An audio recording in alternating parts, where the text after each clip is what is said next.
अब अटेंडेंस बना दिया, इसमें परसेंटेज है तुम कितना दिन रहा। नहीं, चलो ठीक है। तो रिस्पायरेटरी ऑर्गन, अभी हम लोग पढ़ने वाले हैं रिस्पायरेटरी ऑर्गन, ठीक है। अब ये तो सबको पता है कि भाई कोई ऑर्गन या कोई बॉडी पार्ट जो बेसिकली रिस्पायरेशन में हेल्प करेगा, रिस्पायरेशन में पार्टिसिपेट करेगा। तो रिस्पायरेशन में हम हेल्प करने वाले जो भी ऑर्गन हैं उन सारे को हम कह सकते क्या हैं, रिस्पायरेटरी ऑर्गन बोलेंगे। और हम यहाँ पे जो पढ़ रहे हैं तो रिस्पायरेटरी ऑर्गन या रिस्पायरेटरी जो सरफेस है वो अलग अलग है।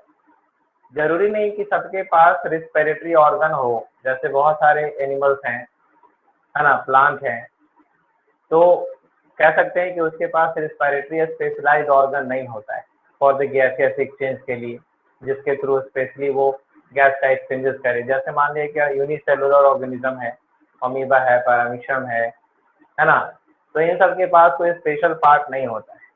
तो हम समझते हैं रिस्पायरेटरी ऑर्गन को और उसके डिफरेंट टाइप को, उसके बेसिस पे डिफरेंट टाइप ऑफ रेस्पिरेशन को, ठीक है। तो नॉर्मली डेफिनेशन कर लेते हैं इसका, है ना। द ऑर्गन और body part, the organ or body part which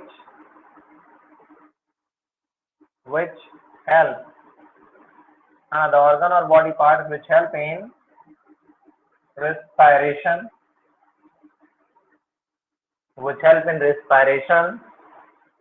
or gaseous exchange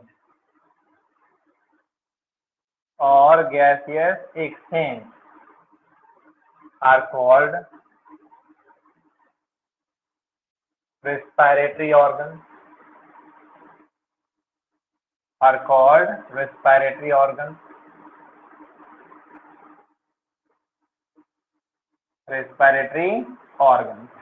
ठीक है।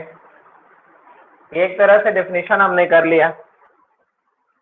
अब यहाँ पे ये है कि बहुत सारे जो लोअर ऑर्गेनिज्म है उसके पास रिस्पिरेटरी ऑर्गन होता ही नहीं है ना। अरे बात समझ में? यस। हाँ, तो समझते हैं आगे। Depending upon respiratory surface,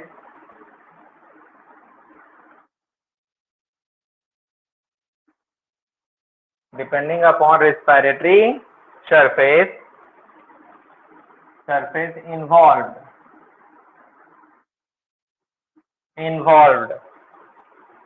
respiratory surface involved gaseous exchange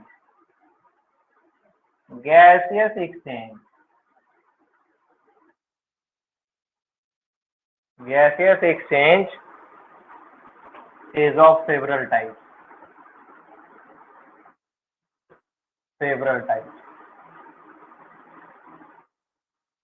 ठीक है, several types।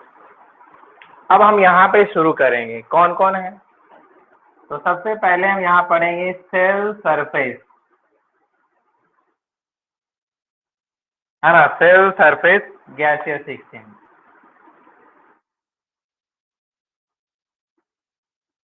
Cell surface gaseous exchange,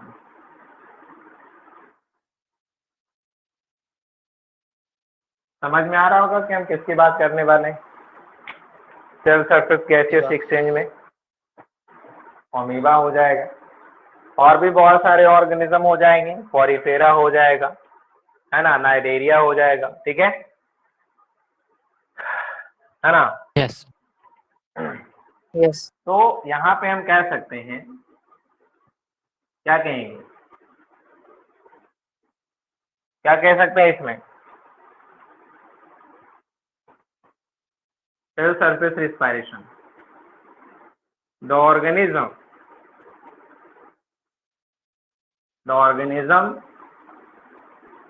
in which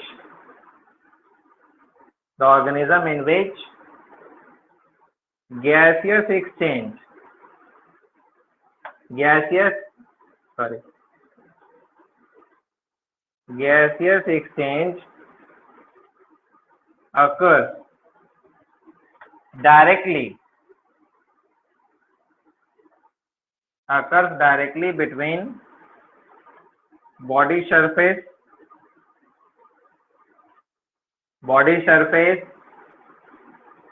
और cell surface, है ना, between body surface और cell surface and environment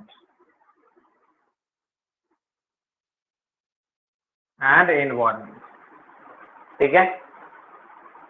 तो उसके लिए क्या हो जाएगा, सेल सरफेस गैसियस एक्सचेंज हो जाएगा अगर बॉडी सरफेस या सेल सरफेस हो गया तो। अब जैसे मान लेते हैं, ठीक है, यहाँ पे कह सकते हैं इन यूनिसेलुलर ऑर्गेनिज्म, है ना, यूनिसेलुलर ऑर्गेनिज्म लाइक अमीबा, है ना, यूनिसेलुलर ऑर्गेनिज्म लाइक अमीबा,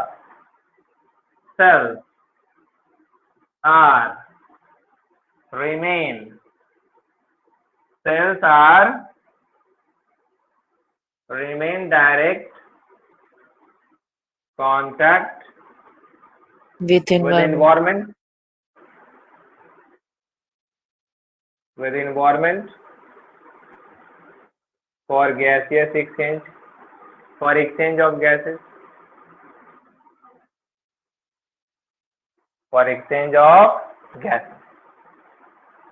यहीं पे कर देते हैं। एक्सचेंज ऑफ गैसेस के लिए डायरेक्ट कांटेक्ट में रहता है,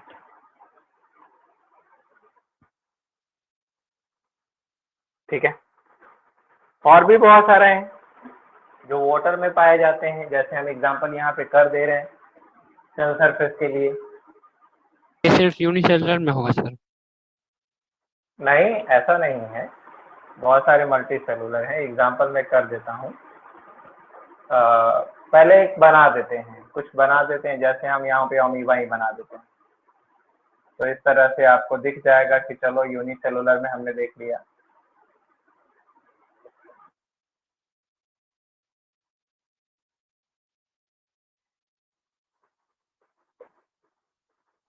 ठीक है,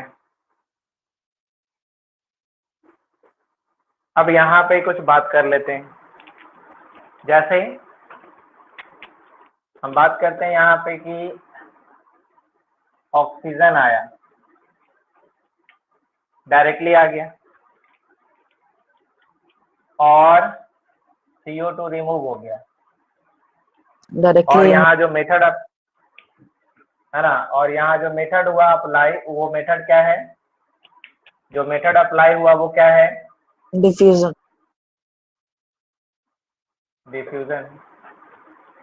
ठीक है। तो यहाँ पे ये पॉइंट लिखाएगा ना कि in cell surface gaseous exchange,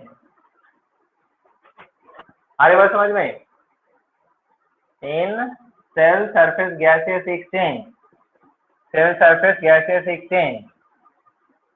exchange O2 and CO2 exchange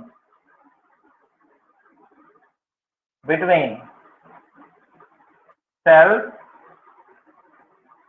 or body surface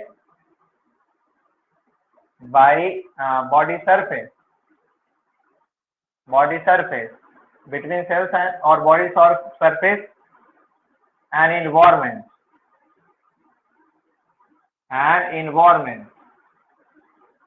by simple diffusion। क्या होगा, सिंपल डिफ्यूजन होगा। CSG मतलब क्या, यही तो नीचे तो लिखा हुआ है, इसलिए तो हमने डायरेक्ट कर दिया CSGE। आगे समझ में आ गया बात। Yes, cell sir. Surface gases exchange में O2 और CO2 एक्सचेंज होता है सेल्स और बॉडी सरफेस और एनवायरनमेंट के बीच में बाय सिंपल डिफ्यूजन से। दिखा तो यहाँ पे लिखा पड़ेगा ना, ठीक है।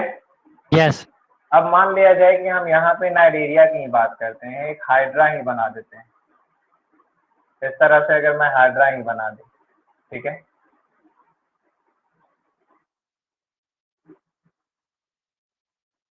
अगर हाइड्रा ही बना देते हैं तो हाइड्रा के पास क्या है, हाइड्रा का बॉडी तो टिश्यू ऑर्गेनाइजेशन शो कर रहा है ना। तो इसके पास भी ऑक्सीजन क्या होगा, कोई और ऑर्गन है क्या इसको ऑक्सीजन को इंटेक्ट करने के लिए? No, sir. बॉडी सरफेस ना, नो बॉडी सरफेस। यस तो डायरेक्टली क्या होगा, CO2 ये तो सही Diffusion. एनी प्रॉब्लम, डिफ्यूजन हो रहा है। समझ में आ गई बात? तो कंप्लीट। Yes, sir. चलिए, पॉरीफेरा की अगर बात करो तो शायद आपको कुछ फिगर याद नहीं होगा क्योंकि आपने उस चीज को शायद पढ़ा था, नहीं पढ़ा था। तो पॉरीफेरा को अगर देखेंगे तो इसमें क्या होते हैं, पॉरीफेरा में कंडीशन ऐसा होता है, पॉरीफेरा का कंडीशन ये है,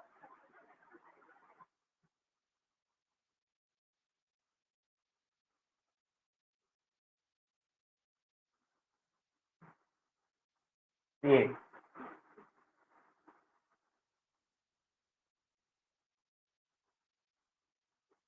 ठीक है, पॉरीफेरा का कंडीशन ऐसा होता है।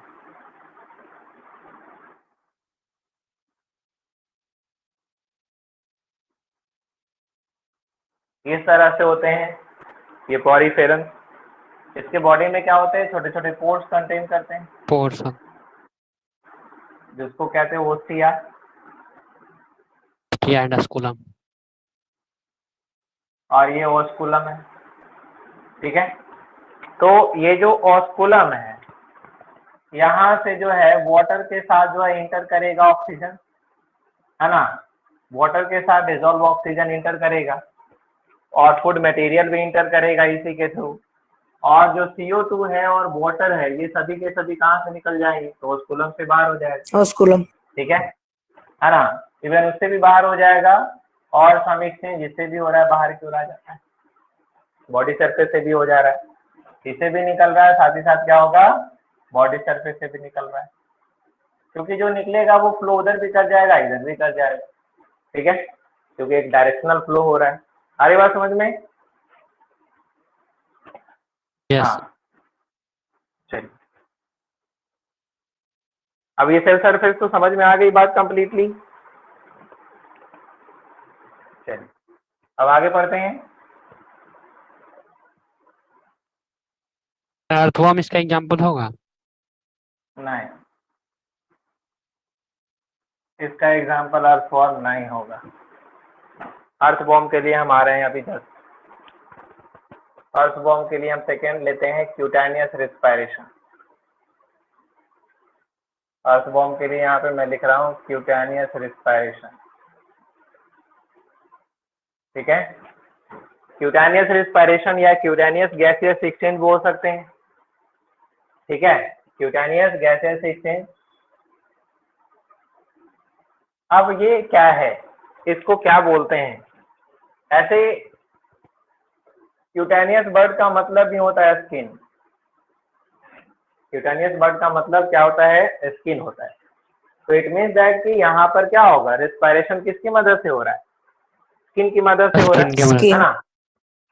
तो यहाँ पे डेफिनेशन लिखा जाएगा, द रिस्पायरेशन, ठीक है, ऐसे लिख सकते हैं, when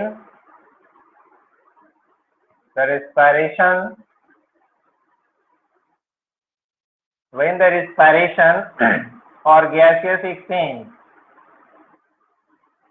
when the respiration or gaseous exchange occurs with the help of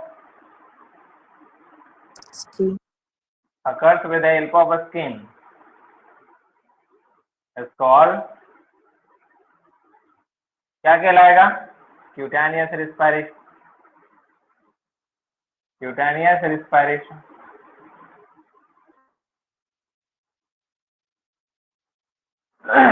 ठीक है, क्यूटेनियस रिस्पायरेशन। Yes.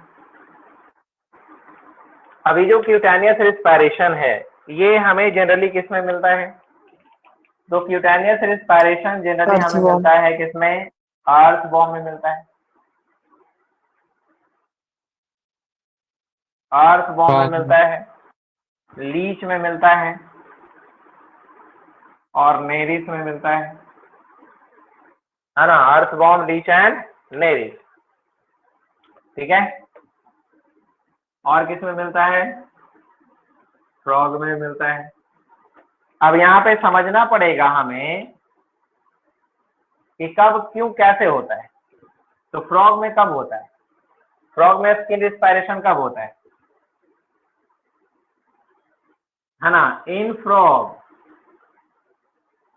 है ना, ऐसे लिख सकते हैं, during hibernation. During hibernation, hibernation जानते हो ना? Yes. हाँ, during hibernation Yes, sir. frog respire through skin। Skin के थ्रू रिस्पायर करता है, यानी क्यूटेनियस रिस्पायरेशन कब होगा? तो हाइबरनेशन के समय। ठीक है, अब इसको समझना है कि स्किन रिस्पायरेशन के लिए कुछ क्राइटेरिया है। स्किन रिस्पायरेशन के लिए 3 मेन क्राइटेरिया है, उसको जरूर फॉलो होना चाहिए। अगर ये फॉलो नहीं होगा स्किन रिस्पायरेशन नहीं हो सकता है। आप अर्थवॉर्म को देखो, अर्थवॉर्म का जो स्किन है वो काफी पतला है। अर्थवॉर्म का स्किन काफी पतला है। इवन स्किन पतला होने के साथ साथ स्किन कैसा रहता है? मॉइस्ट रहता है। वो मॉइस्ट रहना भी जरूरी है। इसके साथ साथ अगर कहोगे तो क्या रहेगा उसमें? तो इसके साथ साथ क्या है? तो वैस्कुलराइज्ड होना चाहिए, just below the skin blood capillaries contain करने चाहिए। 3 मेन रीजन है। ये रेस्पिरेटरी सरफेस का एक मेन फिनोमिना है। रेस्पिरेटरी सरफेस क्या होना चाहिए? कैपिलरीज कंटेन करना चाहिए, मॉइस्ट होना चाहिए और थीन भी होना चाहिए। ठीक है, तो यहाँ पे स्किन रिस्पायरेशन के लिए, ठीक है, तो यहाँ पे लिख सकते हैं लिमिटेशन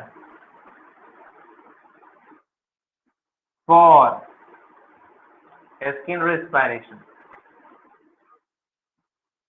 ठीक है, limitation for skin respiration. Skin respiration के लिए क्या लिमिट है? क्या लिमिट है? Moist. Skin is thin. Skin कैसा होना चाहिए, है ना? ऐसे लिख सकते हो, स्किन शुड बी थीन। और क्या होना चाहिए? Skin should be moist always। और Vascularized. है ना, just below skin, just below skin blood capillaries. सभी टर्म सभी नहीं समझता है ना। Blood capillaries are found just below skin, ये रहना चाहिए। ठीक है, या शॉर्टकट लिखोगे तो स्किन वैस्कुलराइज्ड होना चाहिए, वैस्कुलराइज्ड होना चाहिए। ओके, ऐसा रहा तो होगा। अब कहोगे क्या मैं देख सकता हूं कि कैसे होगा, किस तरह से रहेगा स्किन, है ना? तो अर्थवॉर्म को थोड़ा दिखा देते हैं कि कैसा हो सकता है। मिटा दो क्या? नहीं मिटाते नहीं है, बना देते हैं। Yes. ठीक है,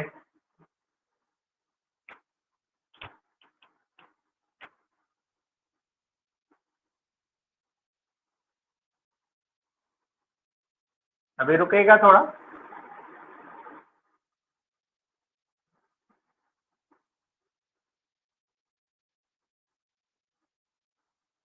है ना? हाँ।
इस तरह से स्किन का ऊपरी लेयर में बना रहा हूँ। ठीक है, देखो कैसे रहता है।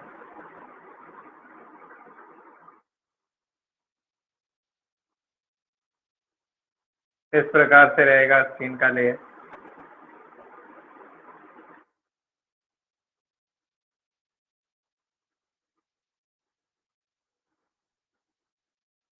ठीक है,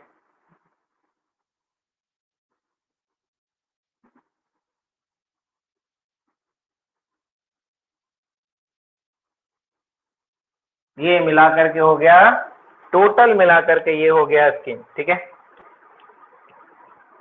ये टोटल जो लेयर है, इसके ऊपर में यहाँ पर दिखेगा मॉइस्ट म्यूकस का, म्यूकस सिक्रीशन होता है यहाँ से।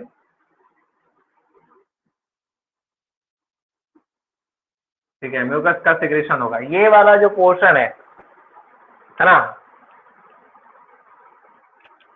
ये जो है, ये एक एक्सक्रीटरी पोर है जिसको कहते हैं नेफ्रेडियो पोर, नेफ्रेडिया बोलते हैं।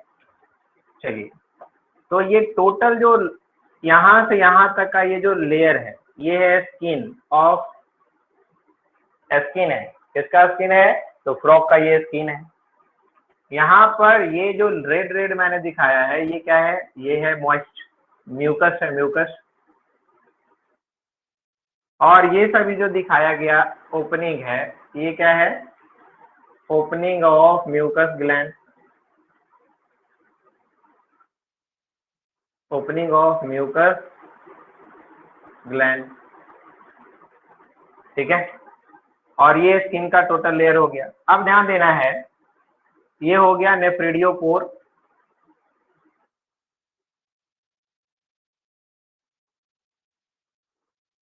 नेफ्रेडियो पोर हो गया, या नेफ्रेडियो पोर बोलते हैं इसको, है ना, नेफ्रेडियो पोर।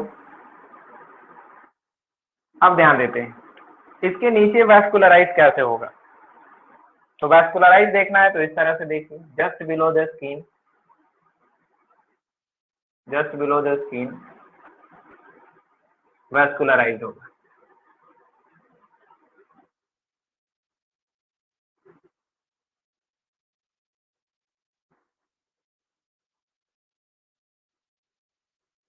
इस तरह से नेटवर्क ऑफ कैपिलरीज होंगे।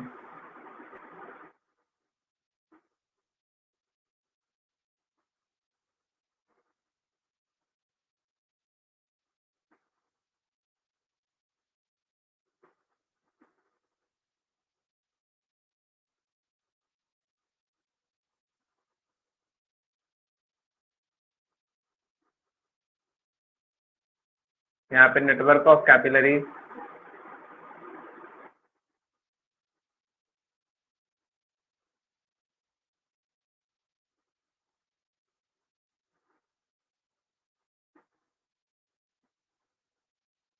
इस तरह से हो गया नेटवर्क ऑफ कैपिलरीज।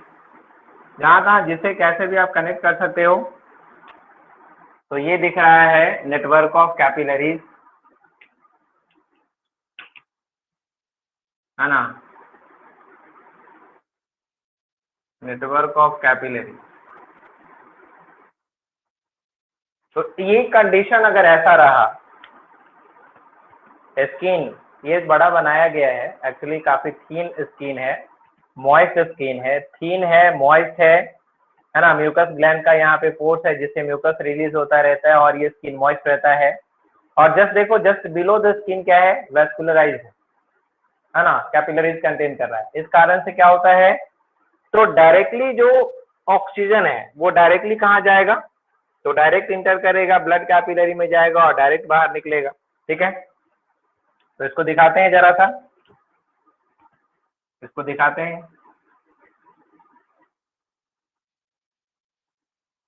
यहाँ से डायरेक्ट जो है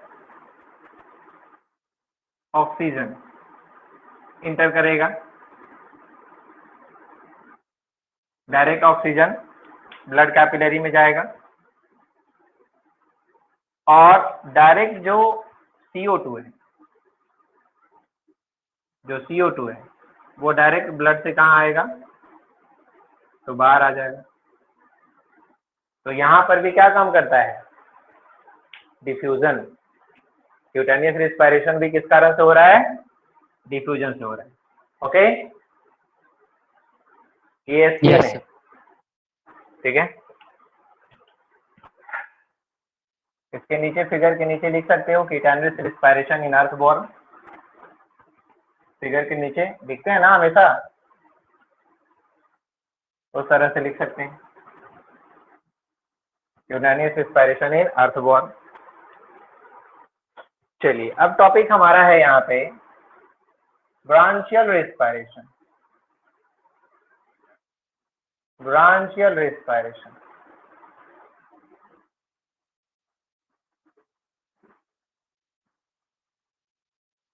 ब्रांचियल रिस्पायरेशन, अभी ब्रांचियल रिस्पायरेशन किसको कहते हैं, किसमें होता है ये ब्रांचियल रिस्पायरेशन। भाई समझना ये है कि अगर रिस्पायरेशन गिल्स की मदद से हो रहा है, गिल्स बेसिकली फिश है और कौन है, टैडपोल, है ना, टैडपोल ऑफ फ्रॉग जो है वो, फ्रॉग। तो जिसमें गिल्स रिस्पायरेशन को ही कहते हैं ब्रांचियल रिस्पायरेशन। यहाँ पे समझेंगे और देखेंगे हम लोग, है ना। तो यहाँ पर डेफिनेशन हो जाएगा, the respiration or gaseous exchange, the respiration or gaseous exchange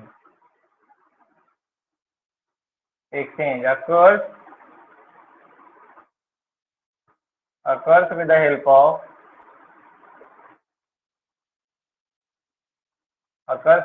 of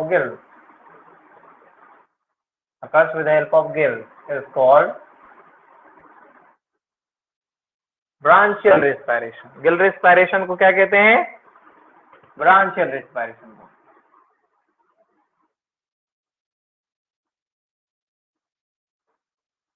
अब ये ब्रांचियल रिस्पायरेशन जनरली किसमें देखा जा रहा है, किसमें देख सकते हैं, फिश, किसमें, टैडपोल। बिल्कुल, हाँ। तो इसका एग्जांपल है, फिश है, प्रॉन। प्रॉन क्या है, प्रॉन फिश है क्या, केकड़ा। ध्वनियों, No, sir. क्या है prawn, tadpole, Arthropods. Tadpole of frog, Insects. हाँ, इंसेक्ट कैटेगरी में आता है प्रॉन, ठीक है। Even nymph of dragonfly, nymph of dragonfly तो एक्सेप्शन वाला चीज है। ड्रैगन फ्लाई समझते ही हो ना, तो ड्रैगन Yes. फ्लाई का जो निम्फ होता है, निम्फ मतलब होता है कि जो उसका भी लार्वा है, लार्वा लार्वा निम्फ बोलते हैं उसको, है ना। निम्फ इसीलिए बोलते हैं क्योंकि बॉडी स्ट्रक्चर जनरली क्या होता है ना, सिमिलर होता है, लेकिन वो डेवलप नहीं होता है, वो निम्फ रहता है। कॉकरोच देखो, छोटा छोटा एकदम व्हाइट व्हाइट जैसा कॉकरोच, एकदम छोटा छोटा,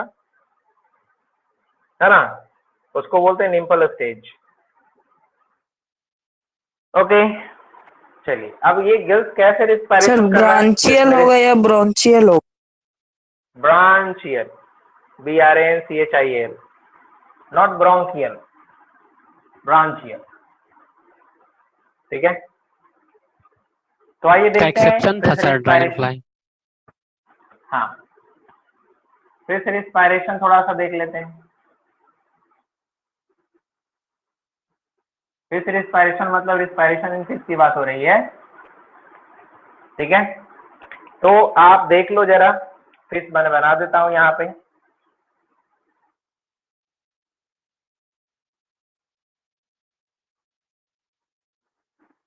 फिर समझना पड़ेगा।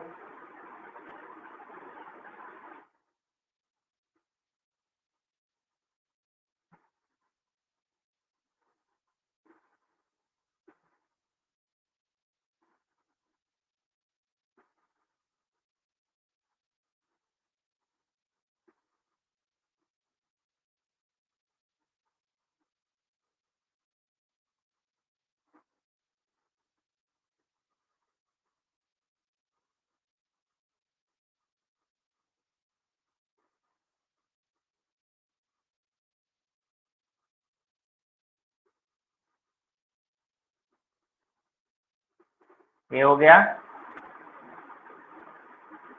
फेस।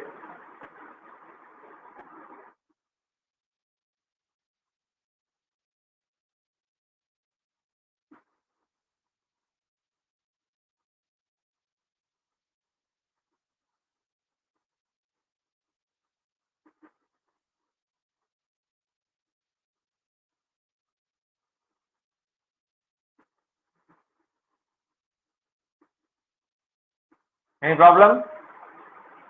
अभी तो बनना ही है इसको।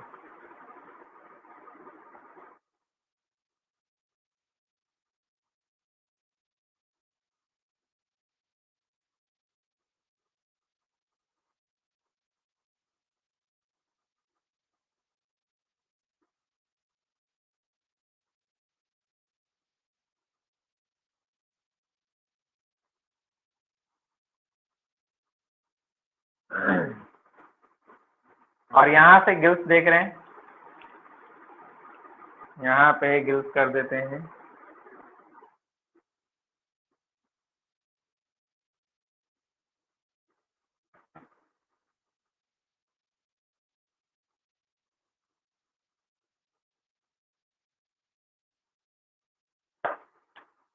यहाँ पे हो गया गिल्स।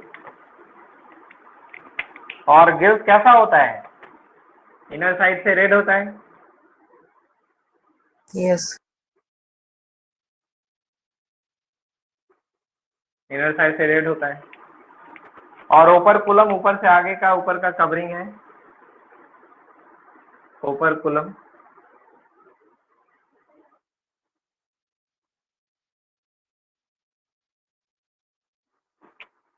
बाकी चीजें किस तरह से हैं गिल्स का कवरिंग वो है आप ऊपर देख लो कूलम। इस तरह। हाँ, ऊपर पुलम गिल्स का कवरिंग नहीं रहता है, गलफड़ा जो खोलते हो तब जाके ना गिल्स दिखता है अंदर में। Yes sir.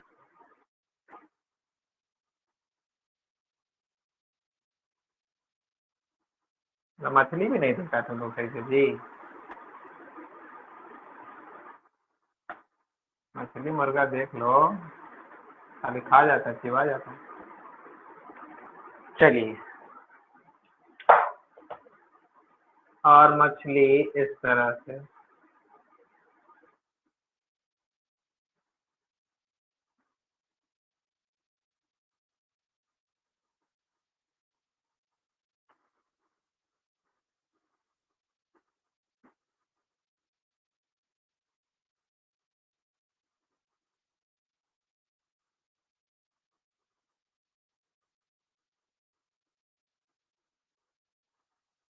हो गया।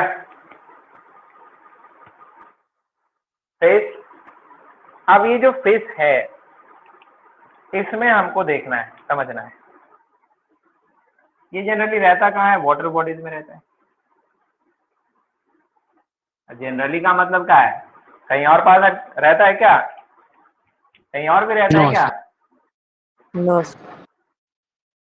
फूड पार्टिकल, ये इस तरह से फूड पार्टिकल, ठीक है। और इस तरह से हम यहाँ पे दिखा रहे हैं H2O, है ना, वाटर दिखा रहे हैं इधर से। हाँ, वाटर तो है ही ग्रीन वाला। ऑक्सीजन दिखा देते हैं, वाटर डिजोल्व,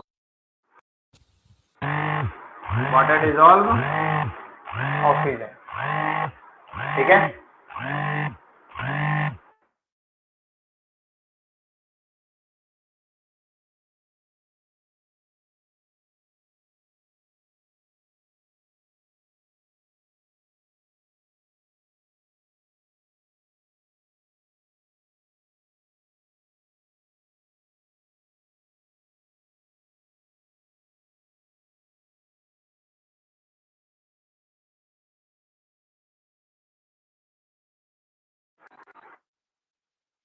ठीक है,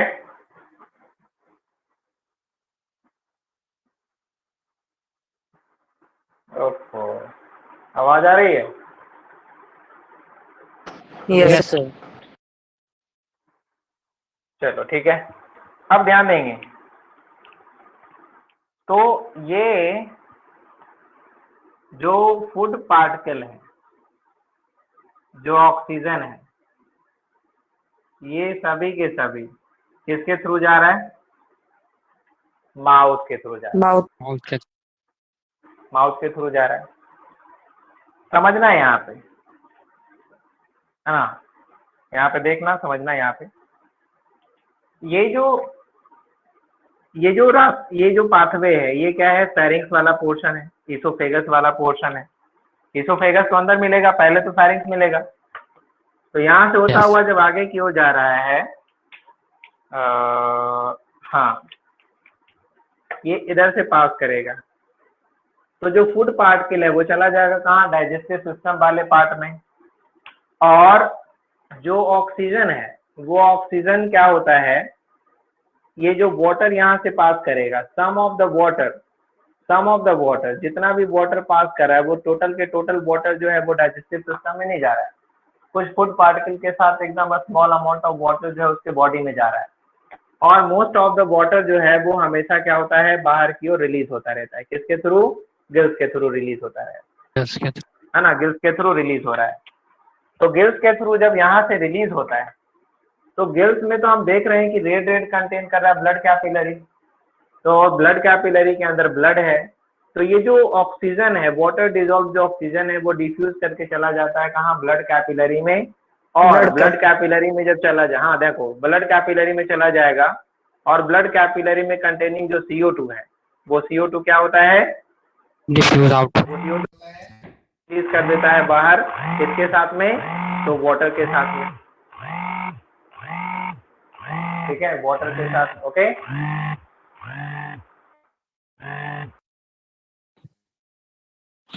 Sir, do not disturb पर वाटर डाल के दीजिए। साथ क्या हो गया? हाँ, डू नॉट डिस्टर्ब पर डालते हैं, पता नहीं फिर भी आ जाता है ईयरफोन में, ठीक है। वाइब्रेट करने लगता फिर है। भी जो है, हाँ, वाइब्रेट करने लगता है। डू नॉट डिस्टर्ब के चक्कर में और डिस्टर्ब करने लगता है, ठीक है। फिर हाँ, डिस्टर्ब कर दिया। कैसे करें? ठीक है, तो ये हो गया कि किस तरह से रिस्पायरेशन हुआ। अब ध्यान देंगे आगे का प्रोसेस क्या हुआ है। जो ध्यान देंगे, HB जब यहाँ से गिल्स के ब्लड कैपिलरी में चला गया, तो वहां पे हीमोग्लोबिन जो प्रेजेंट है RBC में, वो कैच कर लेता है किसको? ऑक्सीजन को। ऑक्सीजन को। ऑक्सीजन को कैच कर लेता है। और ऑक्सीजन को कैच करके ये ट्रांसपोर्ट कर देता है पूरे बॉडी में, बॉडी है में। ना, पूरे बॉडी में ट्रांसपोर्ट करता है, बॉडी सेल्स तक ले जाता है, और सेल्स तक ले जाने के बाद फिर जो भी CO2 है वो CO2 प्लाज्मा, है ना, प्लाज्मा और HB के साथ मिल करके, प्लाज्मा और HB के साथ मिल करके, प्लाज्मा और HB के साथ मिल करके क्या होता है कि ये ट्रांसपोर्ट करता है गिल्स तक, ठीक है, गिल्स तक ट्रांसपोर्ट करता है इसको, ठीक है।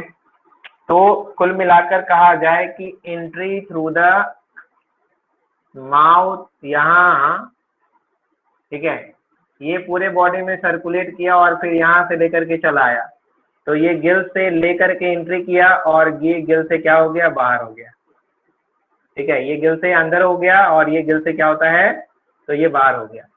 और याद रखना है कि इसके पास डबल चैम्बर हार्ट होते हैं, इस कारण से जो फिश है ये क्या करता है, सिंगल सर्कुलेशन परफॉर्म करता है, डबल सर्कुलेशन परफॉर्म नहीं करता है, ठीक है।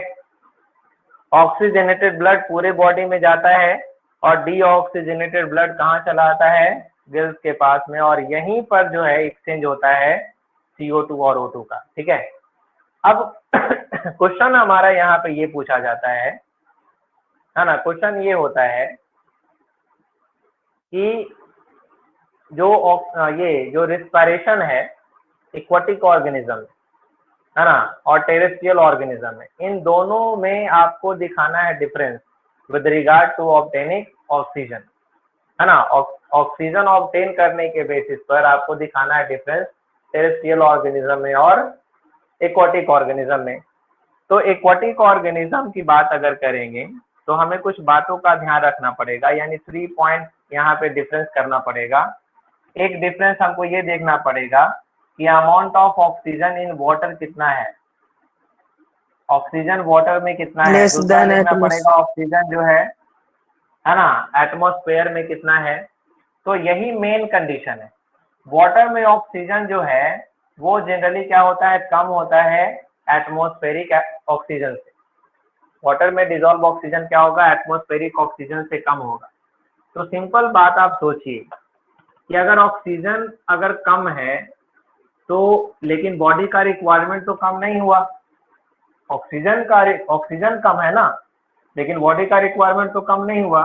तो इसका अनुसार से कह सकते हैं कि अगर बॉडी रिक्वायरमेंट आपको उतना ही है बट ऑक्सीजन यहाँ पे कम है, तो बॉडी रिक्वायरमेंट को पूरा करने के लिए आप क्या करोगे, ब्रीदिंग स्लो करके पूरा करोगे कि ब्रीदिंग फास्ट करके ऑक्सीजन का रिक्वायरमेंट फास्ट करेंगे। तो इट मीन्स दैट कि जो एक्वाटिक ऑर्गेनिज्म है ना, वो लेस ऑक्सीजन के कारण क्या करते हैं, फास्ट ब्रीदिंग करते हैं, और टेरेस्ट्रियल ऑर्गेनिज्म क्या करते हैं as compare to the aquatic क्या करते हैं, स्लो ब्रीदिंग उनमें होता है। अब यहाँ पे बात ये है कि जो फास्ट ब्रीदिंग करेंगे तो बॉडी मूवमेंट भी फास्ट हो जाएगा, और फॉर फास्ट ब्रीदिंग मूवमेंट और बॉडी मूवमेंट अगर फास्ट होता है तो ऐसे कंडीशन में क्या होता है कि आपको एनर्जी का रिक्वायरमेंट क्या होता है, बढ़ जाता है। तो due to the fast breathing, fast body movement और requirement of the more energy, ज़्यादा से ज़्यादा एनर्जी कंजप्शन होता है किसके पास, तो एक्वाटिक ऑर्गेनिज्म के पास। तो यही कंडीशन यहाँ पे है। ऑक्सीजन ऑब्टेन करने के बेसिस पर डिफरेंस क्या है, तो वाटर डिजॉल्व ऑक्सीजन कम होते हैं as compare to the atmosphere, so aquatic organism perform fast breathing as compare to the terrestrial organism and they use much more energy, है ना, and they use much more energy than the terrestrial organism। ठीक है, ये बात हो जाती है, clear हो गया, समझ में आगे बात, ठीक है। तो नेक्स्ट डे करेंगे इसका थोड़ा सा डिटेल, ओके।